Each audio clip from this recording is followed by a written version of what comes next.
నా 30 ఏళ్ల ఎక్స్‌పీరియన్స్ తర్వాత మొట్టమొదటిసారిగా స్వయాన నా చేతులతో చేపలు కొని చేపల పులుసు చేయడం జరిగింది. చేపల పులుసయితే చాలా అద్భుతంగా ఉంది.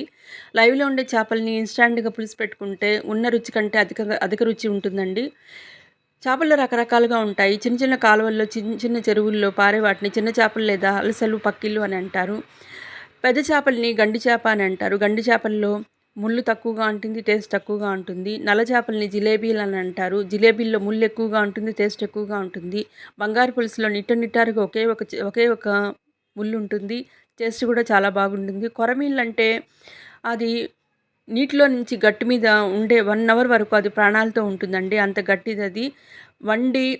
వండి తినేవాడిని అంతు చూస్తా అంటూ చేపల ఉడికేంత వరకు వండేవాడిని చూస్తూనే ఉంటుంది. ఆ చేప ఉడకడానికి అంత టైం అయితే తీసుకుంటుంది.